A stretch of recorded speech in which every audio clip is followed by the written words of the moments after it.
Hello, my name is Roxanne Millan, and this is my week 1 vlog for Acting Theory in America. This week we focused on Konstantin Stanislavski and the Moscow Art Theater. This week's readings included Alexander Bakshy's chapters on the Moscow Art Theater, as well as a chapter titled The Russian Revolution from the Acting Teachers and Their Methods book written by Richard Brestoff. I was initially interested in this week's readings due to my academic background. Prior to becoming an English teacher, I actually aspired to be an English teacher in Russia. So I did graduate in 2014 from Penn State University with a bachelor's degree in Russian language and linguistics. That was my initial life path. So I did have some background knowledge due to taking courses on Russian literature.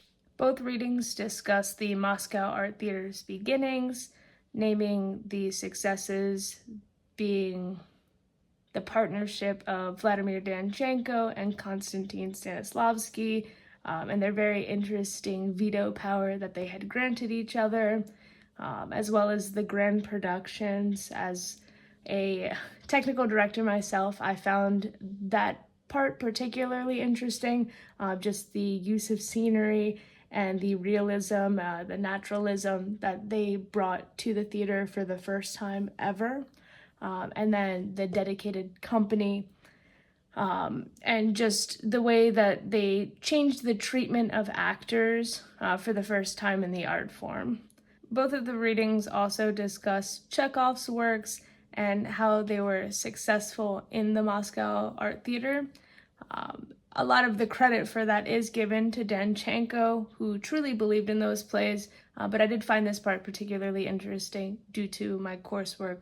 As previously mentioned, a lot of these plays were required readings for me, so I could see how they would come to life in the theater. Stanislavski was the second focus for this week's readings. Both texts did note his desire to create well-rounded actors, which I did find interesting. He had his actors studying things like ballet, accents, fencing, just things that would make them very eclectic. He also respected actors, as I previously mentioned, and created spaces for them, such as dressing rooms. This is probably part of the reason why a lot of the actors worked for very little wages at the beginning of the theater. Alexander Bakshy discussed more of Stanislavski's role in the Moscow Art Theater and its creation, while Brestoff focused on his acting methods and training techniques for actors.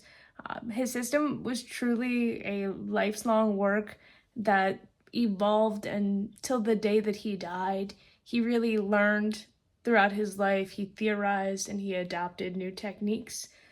He seemed to really learn through fault and error.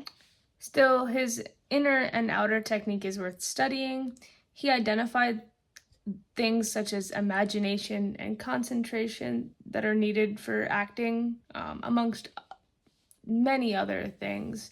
I noted a strong emphasis of emotion, and more specifically, the human ability to recall, control, and reproduce emotion in a way that he would deem truthful. Stanislavski noted ultimately that there are several ways that actors can stir up emotion and present these emotions truthfully.